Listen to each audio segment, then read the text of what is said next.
Olá, sejam muito bem-vindos. Estamos aqui para mais uma videoaula da Escola Bíblica Dominical da Igreja Assembleia de Deus, Ministério Belém, na cidade de Pindamonhangaba. A nossa igreja tem um canal no YouTube, AD Belém Pinda EBD, que você acesse e possa desfrutar de outras videoaulas como essa. Eu sou o pastor Ricardo Sobral e leciono para a sala Jovens Casais. O tema de hoje é criação de filhos, identificando os nossos erros. Criação de filhos, identificando os nossos erros. Quando ouvimos a palavra pai, no grego significa fundador de uma família. E esse tem sido um grande desafio para a geração presente. Ser um pai, um fundador, aquele que alicerça a vida de outro ser humano. E ser pai é muito mais do que apenas gerar, né? Implica educar, implica discipular os nossos filhos para uma vida correta, uma vida boa, uma vida saudável. E é procurar ver a vida do ponto de vista dos filhos. Educar é isso, é ver a vida do ponto de vista dos filhos, enquanto nós ensinamos eles a ver a vida do ponto de vista de Deus, tá certo? Então esse é o maior desafio, né? A gente nos colocar, né, um pouquinho no lugar deles e ensiná-los a se colocar e ver as coisas do ponto de vista de Deus. No livro de Provérbios 22:6 há um texto muito conhecido que diz assim, ensina a criança no caminho que se deve andar e ainda quando for velho não se desviará dele. Ensina no caminho. Ou seja, é junto, né? Andando junto. E o casal cristão, ele deve ter em mente a sua responsabilidade como pai e mãe, que é levar os seus filhos a serem discípulos de Cristo. Então é muito maior o desafio, né, ou a responsabilidade, do que simplesmente colocar no mundo. Nós precisamos ensinar os nossos filhos a se tornarem discípulos de Cristo. Colossenses, o apóstolo Paulo diz assim: pais, não irriteis ou provoqueis os vossos filhos para que não fiquem desanimados. Eu queria compartilhar alguns erros, né, que nós cometemos na criação de filhos. Alguns deles, né, algumas maneiras erradas de educar os filhos podem trazer consequências desastrosas, consequências maléficas para o futuro dos nossos filhos. Por isso se faz necessário a gente pedir sabedoria de Deus, procurar na palavra de Deus, andar de forma correta. Vejamos alguns desses erros que nós cometemos, consciente ou inconscientemente. Ser duro, né, e exagerado quando trata com suas falhas. Ser duro e exagerado quando tratar com as falhas. Não é necessário, para correção, um excesso de dureza com as palavras, tá certo? O tom de voz, ele não deve ser áspero, né? Mas ele deve ser firme. É diferente quando você fala com seu filho com gritaria do que com firmeza. A gente sabe disso. Cuidado com a altura da sua voz, né? Não é necessário gritos, não é necessário agressões verbais para você corrigir, né, o seu filho. É necessário amor e firmeza. Olha o que diz Efésios 4:3. Longe de vós toda a amargura e cólera e raiva e gritaria e blasfêmias. Tá certo? Então, a maneira como nós falamos com os nossos filhos. Outra coisa um erro que nós cometemos é sendo exigente demais, provocando no filho um sentimento de insatisfação constante. Se seu filho, né, se sente tudo que ele faz, ele não gera elogio, quando nós não elogiamos os nossos filhos e eles nunca conseguem alcançar um nível de satisfação que nós desejamos, eles vão ter um futuro inseguro. O futuro deles é inseguro. Por quê? Porque nós estamos ensinando de forma errada que ele precisa alcançar um nível tão alto de perfeição naquilo que nós queremos que eles façam e eles não conseguem. E a gente não elogia e eles vão se sentindo cada vez mais seguros. Se sempre que precisarem melhorar um pouco mais, isso vai acabar com a autoimagem deles. porque eles começam, né, sendo destruídos a autoimagem. E isso vai deixá-los desmotivados, tá certo? Vai deixá-los desmotivados. Então, Timóteo, né, o apóstolo Paulo disse para Timóteo assim, ó, corrige, repreende, anima, ensine com toda a paciência, tá certo? Outro erro que nós cometemos é não encorajar os nossos filhos e não mostrar confiança neles. Quando as nossas palavras ressaltam só o lado negativo, né, sem olhar as conquistas, nós vamos percebendo que nós vamos criando nos nossos filhos uma imagem de que eles não são bons o suficientes para nós, tá certo? Eles vão criando isso, e você precisa construir no seu filho uma imagem positiva de que o que ele faz tem coisas boas também, tem coisas que merecem o merecimento, merece o elogio, tá certo? Então nós precisamos tomar cuidado, encorajar os nossos filhos quando ele tem uma tarefa de escola, quando ele, por exemplo, leva o lixo lá fora, encoraje ele, anime ele, ensine ele, olha, parabéns pelo que você fez, eu fiquei muito feliz com o que você fez, é isso mesmo, essa atitude que você tomou, essa obediência que você prestou, eu fico feliz. É você encorajar o seu filho.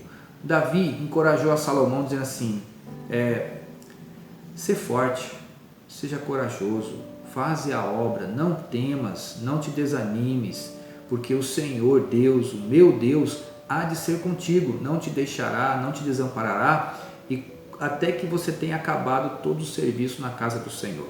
Então Davi deixou um exemplo para nós, de nós encorajarmos os nossos filhos. Outro erro que nós precisamos tomar cuidado é não cobrar aquilo que você não faz. Não cobre aquilo que você não faz. Por quê? Porque isso é hipocrisia. Quando nós cobramos o que nós mesmos não estamos fazendo, pois nós somos o modelo principal dos nossos filhos.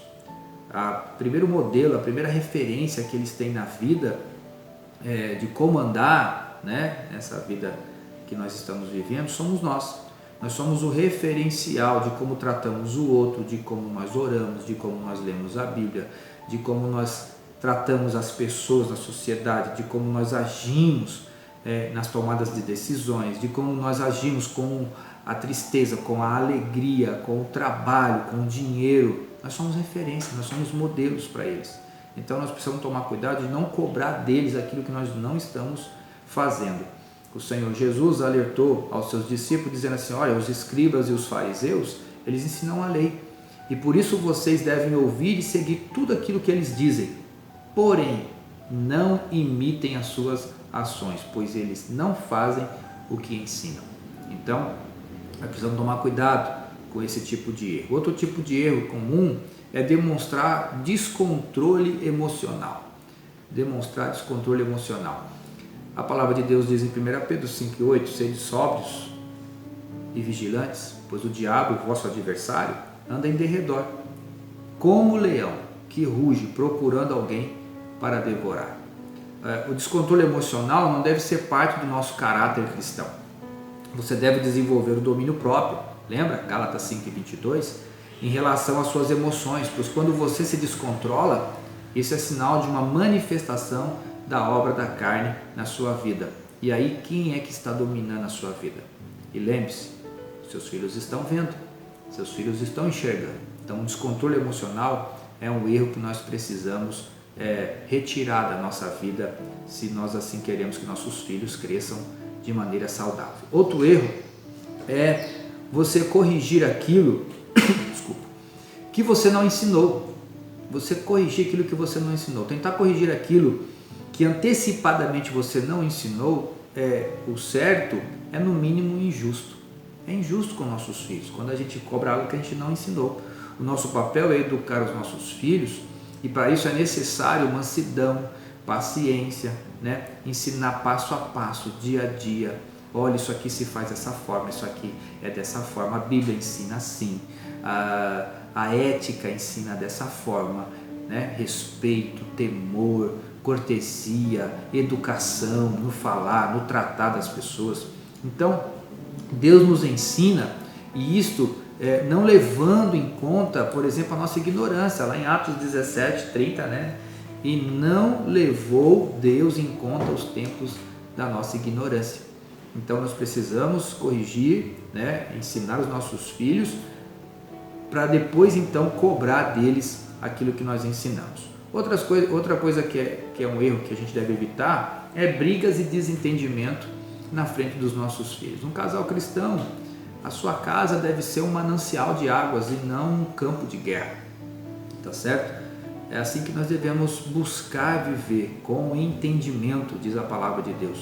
E os filhos, eles são influenciados pelo ambiente do lar. É no ambiente, se é um ambiente tóxico, se é um ambiente infectado de consequências ruins, destrutivas, pode ter certeza, seu filho vai ser uma pessoa que vai gerar aquilo lá. Eu tenho experiência de casais em que, de tanto ver brigas dentro de casa, acabou levando isso para o casamento.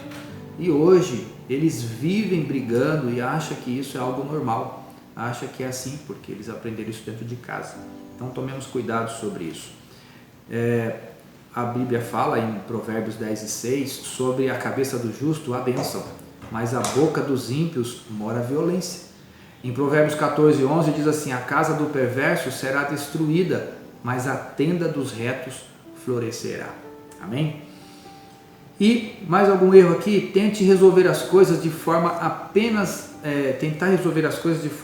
natural. Quando você tenta resolver as coisas somente no âmbito natural, isso também é um erro que nós cometemos. Por quê? Você precisa ensinar o seu filho que Deus existe. Que Deus existe e que é grande, que é Pai, que Ele ajuda, que Ele auxilia, que Ele é aquele que estende as mãos, sabe? Às vezes nós corrigimos os nossos filhos, mas nós não ensinamos eles a se arrepender do pecado que ele cometeu, que é o pecado da desobediência. Então precisa sim haver a correção, mas também ensine que ele também desonrou a Deus, que ele precisa se arrepender dos seus pecados, tá certo? Então você vai estar passando para ele uma palavra. Colossenses 3,16: habite ricamente em vós a palavra de Cristo, instruindo-vos e aconselhando-vos mutuamente em toda a sabedoria, louvando a Deus com toda a sabedoria, louvando a Deus com salmos, hinos, cânticos espirituais com gratidão em vossos corações. Agora, quais são as consequências de uma correção errada na vida dos nossos filhos? Existem algumas consequências. Por exemplo, isso vai causar um desânimo nos filhos, levando-os ao desinteresse espiritual e pessoal. Outro, terão uma autoimagem ruim, nunca conseguirão agradar os pais, porque não conseguem agradar os pais, eles têm uma autoimagem negativa de si mesmo. Ficarão feridas emocionais, né? Uma amargura contra os pais dentro do coração. Se tornarão negligentes com suas tarefas só para atrair a sua e a minha atenção. Alguns usarão da rebeldia, né, desafiando a sua autoridade, a autoridade dos mais velhos, a autoridade de outras pessoas. Os pais perderão a influência e o respeito dos seus filhos. Haverá um sentimento de fracasso constante todas as vezes, né, que eles tentam fazer algo, eles se sentem fracassados e pode levar eles a fazer compensações. Por exemplo, vai querer compensar isso com a droga, com o álcool, com o sexo e até o suicídio. Então nós precisamos tomar cuidado. Agora, infelizmente, há algumas pessoas, alguns casais, alguns pais que têm desculpa para essas coisas. É verdade. Algumas desculpas para justificar os seus erros. Veja algumas delas. Não posso controlar o meu gênio, falando do seu temperamento pessoal. Eu fui educado assim, falando da sua educação familiar, por exemplo. Todo mundo faz assim porque eu devo ser diferente, né? Falando do meio ambiente que a pessoa está vivendo. Outra coisa, a nossa raça é assim mesmo, né? Falando da cultura familiar, né? Eu sou assim mesmo, explosivo, estourado, né? Outra coisa, ver o ponto de vista do homem e da mulher, falando da parte do sexo da pessoa, né? Eu sou homem, é assim que eu faço, eu sou mulher, é assim que eu faço. Então, são desculpas que nós levantamos para justificar que nós estamos errados e que nós precisamos melhorar. Então nós temos um desafio. E qual é esse desafio? O desafio é ver a vida do ponto de vista de Deus, tá certo? De ver a vida do ponto de vista de Deus e ensinar os nossos filhos a amar, a educá-los de acordo com o que Deus espera. Nós temos um manual que é a palavra de Deus. Por isso o apóstolo Paulo disse a Timóteo: olha, Timóteo, que governe bem a sua própria casa, criando os filhos sob a disciplina e com todo respeito. Infelizmente, o pecado ele distorce a maneira de como nós entendemos a Bíblia. E é importante revermos os nossos erros e renovar o nosso coração com toda a força do nosso hábito, para que nós possamos ser achados por Deus e encontrar e fazer cada dia mais a vontade de Deus de acordo com o que Ele deseja. Então nós precisamos ser os canais que Deus vai usar para abençoar os nossos filhos. E eu quero deixar para você alguns objetivos espirituais, tá certo? Você que tem filho aí pequeno, você que tem filho adolescente, eu quero deixar alguns desafios para você, objetivos espirituais, melhor dizendo. Descreva aquilo que você deseja que eles sejam. O que você deseja para o seu filho? Escreve isso. Escreve o que você deseja nos comportamentos, as atitudes, as capacitações, as habilidades, os interesses, cada etapa da vida dele, com 5 anos, com 10 anos, com 15 anos, com 20 anos, o que você deseja. E passe a orar por isso. Passe a colocar diante de Deus esses pedidos, esses desejos. Olha, eu gostaria que meu filho fosse assim, que a minha filha fosse assim. Nessa idade ela fizesse isso, nessa idade ela fizesse aquilo. Tá certo? Que você possa levar isso diante de Deus. Eu tenho certeza que Deus vai ajudar no desenvolvimento dos seus filhos, lhe dando sabedoria para você não cometer os erros que nós aprendemos aqui nessa aula. Essa aula foi boa para você? Então compartilhe, comente, divulgue nas redes sociais para que outras pessoas possam ter esse mesmo acesso a esse conteúdo. Que Deus abençoe sua casa, que Deus abençoe sua vida, que Deus abençoe seu casamento, que Deus abençoe seus filhos e que a paz de Deus esteja com todos em nome de Jesus. Amém. Até a próxima videoaula.